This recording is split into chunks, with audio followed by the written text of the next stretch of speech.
कहानी अमृता प्रीतम ने लिखी है। सुना रही हूँ मैं, सारिका पारे। कहानी का नाम है एक प्रेम कहानी 2 जन्मों की, एक जर्मन लड़की की जुबानी। 1970 की बात है। मैं फ्रैंकफर्ट में रहती थी अपने घर कि कोई भारतीय हमारे घर आया। घर में किसी ने न पहचाना कि वो किसका मित्र था, बस अचानक आ गया था। रात हमारे घर रहा। सुबह नाश्ते के समय हमने एक दूसरे से पूछा कि वो किसका मित्र है, पर घर में कोई नहीं जानता था कि वो किसका मित्र था, लेकिन हम सबको अच्छा लगा था। हमने सोचा अगर वो कुछ दिन हमारे पास रहना चाहता है तो रह ले। उससे पूछा कि वो कैसे आया। वो बोला, बस घर के बाहर से निकल रहा था कि लगा अंदर जाऊं, इसलिए आ गया। वो लगभग 2 महीने हमारे पास रहा। उसका नाम रवि था और फिर एक दिन उसने फैसला किया कि उसने वापस जाना है भारत। ये बात उसने जैसे ही कही तब मेरे भीतर से कुछ उमड़ा कि मैंने उसके साथ जाना है। घर के सभी लोग हैरान थे, क्यों एक अजनबी के साथ क्यों जाना है। मेरे पास पक्की नौकरी थी, अपना घर था। मैं ये भी नहीं जानती थी कि मैं भारत जाकर क्या करूंगी। शायद हिमालय में घूमूंगी, पर्वतों में। इससे बढ़कर मैं कुछ नहीं जानती थी। जब मैं रवि के साथ बंबई पहुंची, वो मुझे अपने माँ बाप के घर ले गया। वहां मुझे सब कुछ सपने जैसा लग रहा था। मैं क्यों आई हूँ? रवि के लिए नहीं, भारत के लिए नहीं, फिर क्यों आई हूँ? एक दिन एक ऑस्ट्रेलियन रवि के घर आया। वो रात को कहने लगा, चलो आचार्य रजनीश के प्रवचन में जाते हैं। मैंने कहा, मैंने किसी प्रवचन में नहीं जाना, पर मैं उन लोगों के साथ गई। नहीं जानती क्यों गई, पर गई। हम लोग जरा देर से पहुंचे थे। मंच पर रजनीश बैठे थे, चौकड़ी मारकर। एक शॉल कंधों पर लिया हुआ था। वो हिंदी में बोल रहे थे। मैं सबसे पीछे खड़ी थी। हजारों लोग मेरे आगे खड़े थे, सारे भारतीय।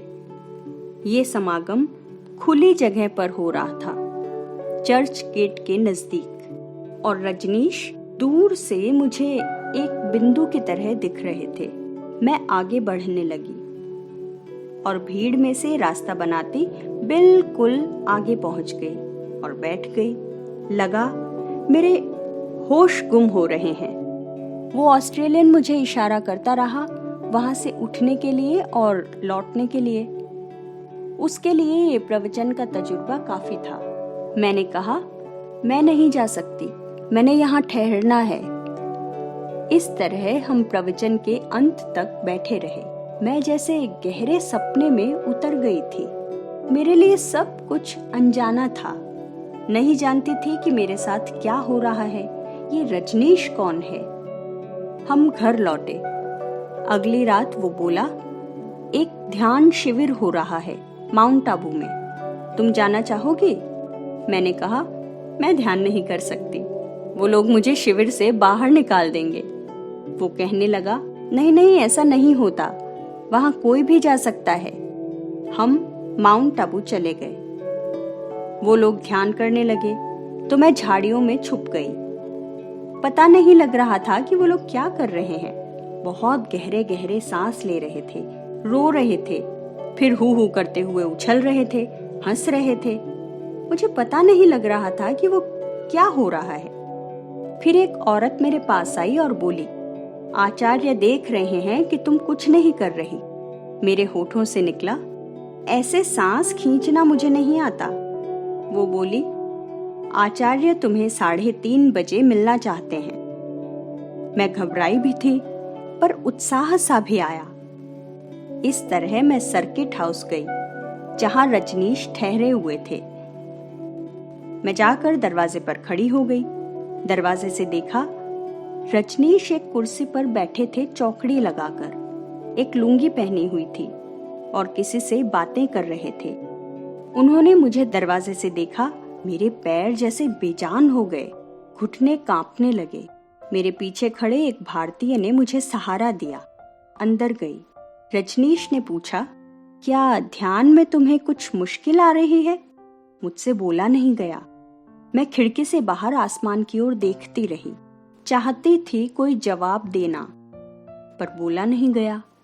लगा मेरे होश गुम हो गए हैं। फिर एक दिन संध्या के समय ध्यान के बाद रजनीश अपनी कार में बैठने लगे कि उन्होंने मुझे अपने पास बुलाया। हर कोई उनके पास होना चाह रहा था। मैं दूर खड़ी थी। पास बुलाकर उन्होंने मेरे कंधे पर हाथ रखा और बोले, तुम मेरे पास रहोगी, बंबई आ जाना और मेरे पास आ जाना। पहली बार उन्होंने कुछ इस तरह कहा था, और जब मेरे कंधे को उनका हाथ छुआ, मैं उनके सीने से लग गई। लगा कुछ भूल बिसर चुका था, वही सब लौट रहा है। मेरे संन्यास लेने के बाद की बात है। एक दिन रजनीश अपने कमरे में बैठे प्रवचन दे रहे थे, अंग्रेजी में। हम सभी दूसरे कमरे में थे कि अचानक मुझे लगा बड़ी तीखी तेज लकीर सी मेरे भीतर से गुजर गई है। मैं अचानक अंदर चली गई। उस समय मुझे मेरे पूर्व जन्म का अनुभव हुआ। उस समय मुझे जन्मों की बात पता नहीं थी। ईसाईयत ढंग से सोचती थी कि एक ही जिंदगी होती है। भीतर जो कुछ घटा था ठहरा नहीं। मैं फिर अब के काल में आ गई, 1971 ईस्वी में। संन्यास लेने के बाद रजनीश ने पूछा था, क्या तुम्हें मेरी याद है? कुछ याद आता है? उनके लफ्ज थे कि मेरे भीतर फिर कुछ हुआ। सब कुछ उल्टा सीधा हो गया। होठों से निकला, याद आता है कि आप वो दिखते हो जिसे मैंने बहुत मोहब्बत की थी, पर याद नहीं आता मैं कौन थी। बस एक ही बात याद आती है कि वो कोई ऐसा था जिसे मैंने बहुत चाहा था। ये बात 1974 ईस्वी की है, जब हम सभी बंबई से पूना आ गए थे। उन्होंने फिर पूछा, कुछ याद आता है? मुझे स्पष्ट कुछ नहीं था, पर एक रात जब मैं अपने बिस्तर पर बैठी थी, वो समय मेरे सामने आ गया जब मैं मरी थी। वो घर, मेरे पिता, याद आया मेरी माँ मुझे छोड़कर जा चुकी थी। वो बड़ी कमाल की औरत थी और वो किसी के साथ पाकिस्तान चली गई थी, किसी को मोहब्बत करने लग गई थी। मेरी मौत का समय मेरे सामने आया। घर के बाहर दालान में या बगीचे में लोग बैठे हुए थे, पर रजनीश भीतर थे मेरे कमरे में अकेले, और मैं मर रही थी। उस जन्म में मेरा नाम शशि था। रजनीश मुझसे 2 वर्ष बड़े थे और तब वो 17 वर्ष के थे। याद आया मैं मरना नहीं चाहती थी। मैं रजनीश के साथ जीना चाहती थी। रजनीश को छोड़कर नहीं जाना चाहती थी। मैंने मरने से पहले रजनीश से वचन लिया कि वो मुझे वापस बुला लेंगे। मैं जहां भी हूं मुझे बुला लेंगे अपने पास।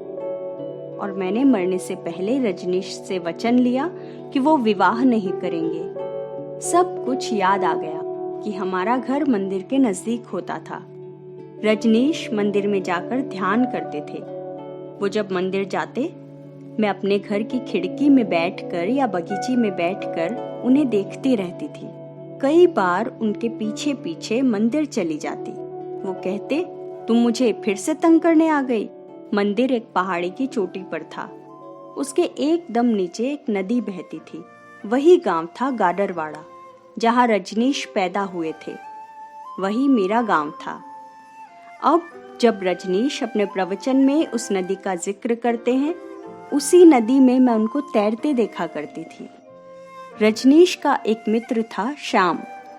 उसे रजनीश मंदिर के दरवाजे पर खड़ा कर देते, पहरा देने के लिए कि शशि अंदर आकर मुझे तंग ना कर सके। मैं तंग नहीं करती थी। रोटी और दाल ले जाती थी, चुपचाप मंदिर में जाकर रखती थी कि वो ध्यान से उठकर कुछ खा लें। रजनीश अकेले रहना चाहते थे, पर मैं बहुत शरारती हुआ करती थी। अब जब उन्होंने माउंट आबू में कहा, तुम मेरे पास आ जाओ, पर अभी समय नहीं आया, बताऊंगा, और मैं इंतजार करती रही। 1974 ईस्वी में जब पूना आए तो उन्होंने मुझे इजाजत दी पास रहने की। मैं तब से उनकी देखभाल करती हूँ। उनको सोए हुए भी देखती रहती। वो एक बच्चे की तरह सहज सोए होते। सोए हुए बच्चे भी लगते, बुद्ध भी। संन्यास के बाद पुनर्जन्म की शशि का नाम निर्वाणो हुआ।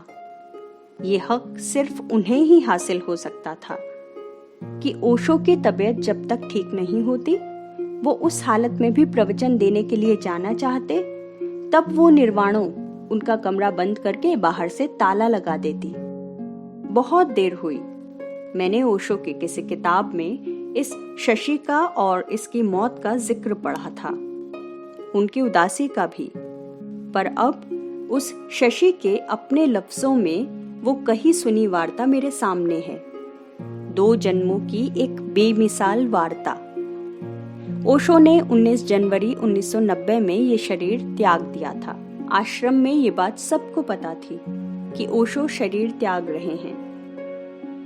उससे ठीक 40 दिन पहले आश्रम में रहती ओशो की इस सखी ने अपनी मर्जी से अपना शरीर त्याग दिया था।